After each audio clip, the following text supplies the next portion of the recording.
Mirëmëngjesi shikues të nderuar, jeni me edicionin e lajmeve të orës 8. Kosova do po shënon sot ditën e flamurit me aktivitetet të shumta në të gjitha komunat e vendit. Vizitat kanë nisur herët në mëngjes me homazhe në Prekaz dhe në Boletin, ku përfaqësues të institucioneve e qytetarë do të nderojnë figurat historike të kombit. Ndërkohë, kryeqyteti është veshur kuqezi me flamuj, dekorime dhe aktivitete kulturore që kanë mbushur sheshet e Prishtinës. Manifestime festive po zhvillohen në fakt do të zhvillohen gjatë gjithë ditës, duke reflektuar krenarinë dhe unitetin mbar kombëtar në këtë 28 nëntor.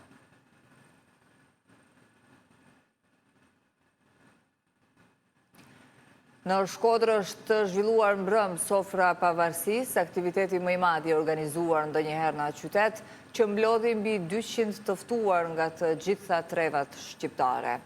Presidentja e vendit Vjosa Osmani dhe ministrja e jashtme e Shqipërisë Elisa Spiropali morën pjesë në këtë mbrëmje simbolike të bashkimit mbar shqiptar. Kryetari i Bashkisë së Shkodrës Benet Beci theksoi lidhjen e hershme të qytetit me Kosovën, ndërsa presidentja Osmani vlerësoi rolin historik të Shkodrës për kombin. Ministrja Spiropali e quajti aktivitetin një urë bashkimi mes të dyja vendeve.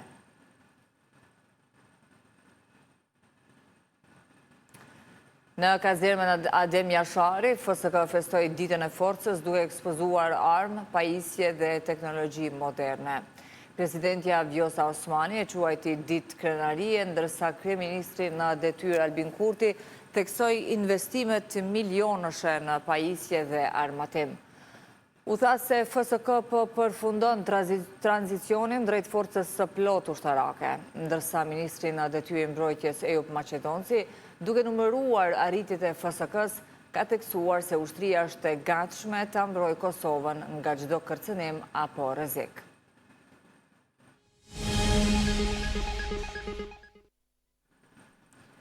Ministri në detyrë administrimit të pushtetit lokal Elbert Krasniqi po hetohet nga Prokuroria Themelore e Pejës për veprën penale të Kanosjes pas një incidenti të dyshuar në trafik.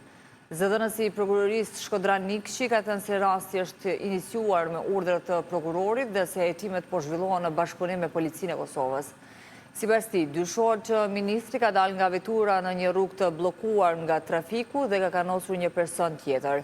Akuzat janë mohuar plotësisht nga avokati i ministrit Artan Kasrati, i cili ka deklaruar se Krasniqi ka qenë me familjen dhe se nuk ka pasur armë me vete.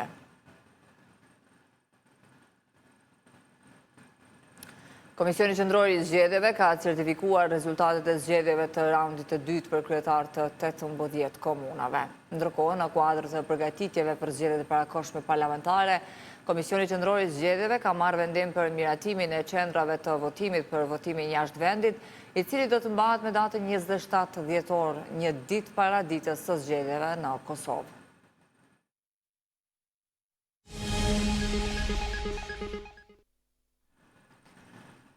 Pas seansës, ndërmarrja komunale trafiku urban ka njoftuar se pezullimi i transportit publik në Prishtinë do të vazhdojë deri në transferimin e mjeteve buxhetore nga institucionet qendrore.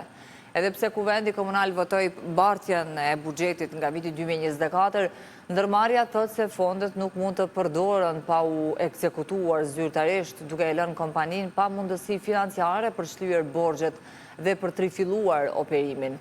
Punëtorët e trafikut urban ndërkohë vazhdojnë protestën e paralajmëruar derisa qytetarëve u premtohet se ditët e humbura të biletave mujore do të kompensohen.